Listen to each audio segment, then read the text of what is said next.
Hola, mi nombre es Cristal Rojas y hoy junto a mi grupo conformado por Daniel Hernández, Elaine Barría, Grace Benis, Maloria de la Cruz y Juliana Alvarado, expondremos sobre el tema el potencial económico de los bosques y sabanas, capacidad agrológica de nuestros suelos y los recursos geológicos.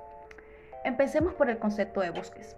Bosque es un sitio poblado de árboles, aunque no de forma exclusiva. Es un ecosistema donde la vegetación predominante son los árboles. Cubren una importante porción del planeta Tierra y poseen funciones como hábitats de algunos animales, conservadores de suelos y moduladores de flujos hidrológicos. Existen diferentes tipos de bosques bajo ciertos parámetros, como por ejemplo clima, latitud, vegetación, longevidad de las hojas, entre otros. Están los bosques primarios o nativos, tal como le indica su nombre, son bosques vírgenes que no han sido explorados por el nombre. También están lo que son los bosques secundarios, llamados así porque son bosques que se desarrollan después de la destrucción por parte de la actividad humana o fenómenos naturales. En referencia a la vegetación, los bosques de coníferas se caracterizan por estar situados en zonas frías y poseen árboles de mucha altura como los pinos y abetos o abetos. Los bosques frondosos son desarrollados en climas tropicales, presentan diversidad de especies y también están los bosques mixtos, los cuales presentan características de ambos bosques indicados anteriormente. También hay otro tipo de bosques, los bosques templados, el bosque tropical, el bosque mediterráneo y el bosque nublado. La sabana es un tipo de ecosistema formado por una llanura de gran extensión, cubierta de pastizales y hierbas en las que hay escasos árboles dispersos. Las sabanas están ubicadas en áreas tropicales y subtropicales y se caracterizan por ser una zona de transición entre el semidesierto y la selva. Las sabanas suelen tener dos estaciones diferenciadas, una que es templada y seca y otra que es húmeda y calurosa. Debido a esto, muchos de los animales que habitan en la sabana migran en la época seca. Este tipo de ecosistema se caracteriza por tener un suelo carente de nutrientes en el que crecen pastizales que son de color verde claro o amarillo. Las zonas en las que predominan las sabanas son el continente africano, América del Sur, Australia y la India. Una de las más reconocidas es la sabana del Serengeti en Tanzania. Aportes de los bosques al ser humano. Los bosques representan una fuente de alimentos, medicinas y combustible para más de 1.000 millones de personas, además de ayudar a responder al cambio climático y proteger los suelos y el agua. Albergan más de tres cuartas partes de la biodiversidad terrestre mundial, proporcionan numerosos productos y servicios que contribuyen al desarrollo socioeconómico y son particularmente importantes para cientos de millones de moradores de las zonas rurales, entre los que cuentan muchas de las personas más pobres del mundo. Aportes de las sabanas al ser humano. Independientemente de su ubicación geográfica, estas llanuras de gran extensión siempre brindan un espectáculo visual maravilloso porque se conjuga con una serie de servicios ambientales esenciales para la vida en el planeta. El que sean grandes extensiones de tierra seca no significa que no tengan nada que ofrecer. Las sabanas son el hábitat perfecto para la más grande y diversa población de animales. Aunque la flora en esos entornos no es frondosa, la poca que existe brinda alimento y sombra. Además, al igual que las selvas tropicales, actúan como sumideros de carbono, especialmente durante los años más húmedos y lluviosos. Los secuestran y fijan el suelo de forma en materia orgánica. Por eso son mitigadores del cambio climático inducido por el hombre. En tal sentido, constituyen un factor importante en la conservación del planeta.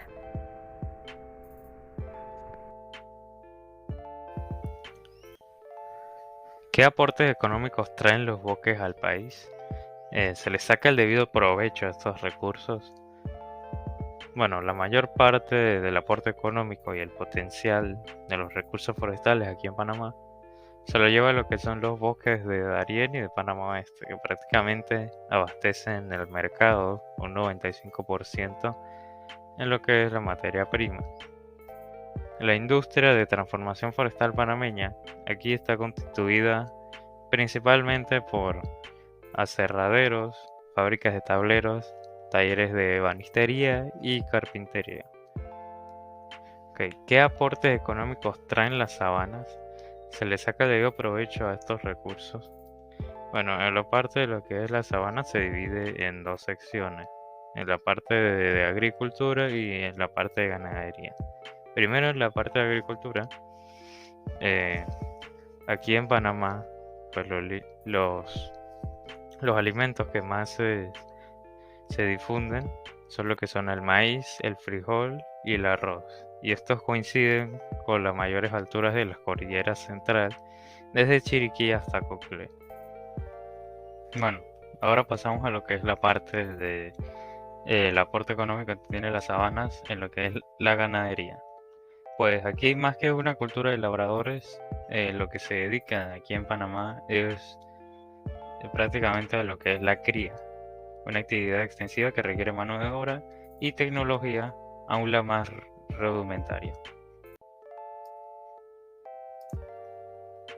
Y bueno, aquí las verdaderas tierras ganaderas están formadas por lo que son un extenso espacio abierto para lo que es pues la libre movimiento del ganado y sus crías.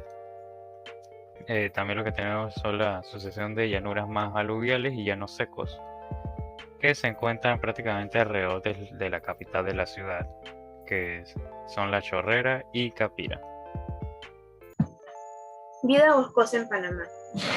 Los bosques de Panamá, al igual que los de muchos países del mundo, son amenazados por prácticas y usos inadecuados de la tierra que resultan de la creciente presión de la actividad humana. La superficie total del territorio de la República de Panamá es de 7.551.690 hectáreas, de las cuales en el año de 1992 hubo un total de 3.358.304 hectáreas que estaban cubiertas por bosques naturales, representando una cifra del 44,4% de todo el territorio nacional. Y si decimos que en datos más recientes investigados por el Ministerio del Ambiente y el SINA, Sistema de Información Ambiental del año 2019, el porcentaje de vida boscosa en Panamá fue del 65,43% en todo el territorio nacional. Las sabanas en Panamá. Las sabanas panameñas poseen sobre sus territorios una vasta y rica diversidad de especies vegetales y algunos animales que son funcionales para la medicina tradicional y moderna. Dentro del trabajo se exponen las ventajas y desventajas que las sabanas ofrecen, la medicina y cómo este bioma se interrelaciona directamente con la salud de los habitantes de la sabana, causando enfermedades o muertes dentro de los asentamientos humanos que allí se encuentren. Igualmente se exponen los diferentes aspectos físicos que presenta esta región, como lo es el clima, la topografía, los grupos humanos que en ella se habitan y las actividades económicas que se realizan en esta región, y también los riesgos naturales que pueden llegar a ocurrir en este tipo de lugares. Soy Mallory de la Cruz y estaré hablando acerca de las regulaciones para proteger los bosques y sabanas. La Ley 41 del 1 de julio de 1998 dice que la General de Ambiente de la República de Panamá crea la Autoridad Nacional del Ambiente como la entidad autónoma rectora del Estado en materia de recursos naturales y del ambiente, para asegurar el cumplimiento y aplicación de las leyes, los reglamentos y la política nacional del ambiente. También está la Ley número 1 del 3 de febrero de 1994, que establece la legislación forestal de la República de Panamá, teniendo entre sus objetivos la protección, conservación, mejoramiento, acrecentamiento, educación, investigación, manejo y aprovechamiento racional de los recursos forestales de la República de Panamá. En cuanto a los suelos, que incluye sabana, está el Decreto Ejecutivo número 2 del 14 de enero del 2009, por el cual se establece la norma ambiental de la calidad de los suelos para diversos usos. Suelos arables y suelos no arables.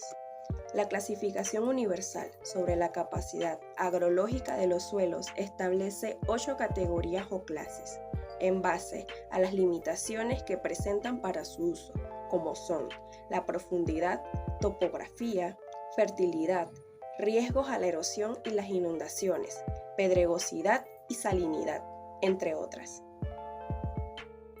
Suelos arables. En la clase 1, los terrenos de esta clase son aptos para los cultivos anuales, Pueden utilizarse además para la producción de cultivos permanentes, ganadería, actividades forestales y protección. Esta es una clase ideal, tiene muy pocas o ninguna limitación que pueda restringir su uso. En la clase 2, estos terrenos son aptos para la producción de cultivos anuales. Las tierras de esta clase presentan algunas limitaciones que reducen la posibilidad de elección de cultivos o incrementar los costos de producción, ya que necesita prácticas de conservación de suelo. Requiere una conservación moderada. La clase 3, las tierras de esta clase son aptas para la producción de cultivos anuales. Pueden utilizarse además en las mismas actividades indicadas de la clase anterior. Los terrenos de esta clase presentan limitaciones severas que restringen la selección de cultivos o incrementan los costos de producción. Requiere una conservación especial. En la clase 4, estas tierras son aptas para la producción de cultivos permanentes o semipermanentes. Los cultivos anuales solo se pueden desarrollar de forma ocasional y con prácticas muy intensas de manejo y conservación de suelo. Esto debido a las muy severas limitaciones que presentan estos suelos para ser usados. También se permite utilizar terrenos de esta clase en ganadería, producción forestal y protección. Requiere un manejo muy cuidadoso. Suelos no arables. En la clase 5, esta clase es apta para las actividades ganaderas. También se permite la actividad de manejo de bosque natural cuando hay. Las tierras de esta clase presentan limitaciones y riesgos de erosión, de tal modo que los cultivos anuales o permanentes no son aptos en esta. En la clase 6 de los suelos no arables, los terrenos de esta clase son aptos para las actividades forestales. También se pueden establecer plantaciones de cultivos permanentes de arboreos como los frutales. También son aptos para pastos. Otras actividades permitidas en esta clase son el manejo de bosque natural y la protección. Esta clase presenta limitaciones severas. En la clase 7, esta clase es apta para los manejos del bosque natural, además de su protección. Las limitaciones son tan severas que ni siquiera las plantaciones forestales son recomendadas en estos terrenos. Hola, mi nombre es Julián Alvarado y hoy voy a hablarles sobre los recursos ictiológicos. La ictiología es el estudio científico de los peces desde diferentes disciplinas como la ecología, la taxonomía, la fisiología y la conducta de conservación, entre muchas otras. Es una rama de la zoología dedicada al estudio de los peces que son vertebrados y de gran importancia ecológica y económica. La práctica de la ictiología está asociada con la biología marina y la ciencia pesquera. Los zoólogos que se dedican a esta disciplina se conocen como ictiólogos y los grupos de peces que estudian incluyen peces óseos, peces cartilaginosos y peces no mandibulados. A continuación voy a hablarles de los recursos ictiológicos en Panamá. Panamá tiene registrado alrededor de 629 especies de peces para el Caribe y 678 especies para el Pacífico, y por lo menos unas 65 especies se han registrado para ambos mares. Los peces son uno de los principales recursos del país, contándose hasta el momento unas 140 especies de importación comercial. Empecemos hablando sobre los meros y chernas, que son peces que se alimentan principalmente de noche. Algunos se alimentan de zooplancton, pero la mayoría son cazadores y de emboscada, alimentándose así de peces crustáceos. Es un grupo muy explotado comercialmente aquí en el país. Luego tenemos a los pargos, que es un grupo principalmente de depredadores. Algunos se alimentan de crustáceos e invertebrados. Muy pocos son planctívoros y es una especie utilizada para alimentación. La mayoría se localizan en arrecifes. Luego tenemos a los roncadores, que son peces que principalmente se alimentan también de noche y de peces invertebrados. Algunos son planctívoros. También tenemos a los peces mariposas, los peces ángel y los peces damisela, que son peces estrechamente asociados a los arrecifes de coral. También tenemos a los limpiadores, que tienen un rol ecológico importante al remover parásitos de grandes depredadores. Tenemos también los peces loros, que están cercanamente relacionados con los limpiadores, pero estos tienen cuerpos alargados y robustos y poseen un pico sólido formado por una fusión de sus dientes. Por último tenemos a los peces cirujanos. Estaré hablando de la pesca en Panamá. El sector pesquero panameño contribuye a la oferta de alimentos y a la seguridad alimentaria. Este último especialmente en zonas costeras y alejados de los centros urbanos.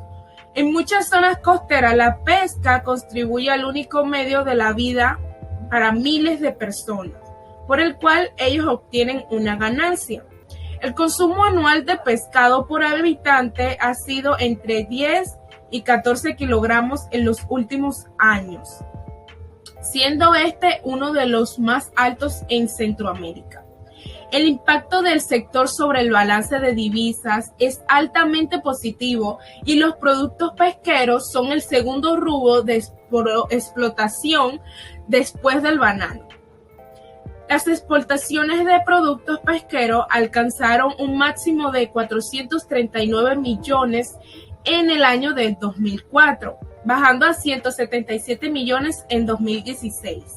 Por su parte, en el 2018 las importaciones fueron de 73 millones. Para concluir, podemos decir que los bosques benefician a los seres humanos y las sabanas a muchos animales. Si hablamos de ganancia, cabe resaltar que en Panamá hay gran entrada económica debido al potencial que tienen los recursos forestales y las sabanas. La forma para agrupar los suelos en Panamá según su capacidad para producir, podemos clasificarlas en suelos arables y no arables, de las cuales se establecen 8 categorías. Después de conocer la tierra, tuvimos la oportunidad de estudiar los recursos hidrológicos en nuestro país y cómo se ven afectados por depredadores y explotados comercialmente. Asimismo, pudimos hablar de algunos peces y las características que ellos tienen. Como todo en la vida busca un interés, en Panamá se obtiene una gran entrada económica por parte del área pesquera. Aunque esto no es lo único en Panamá, muchos pueblos tienen como única entrada monetaria la pesca. Muchas gracias por escuchar nuestra charla.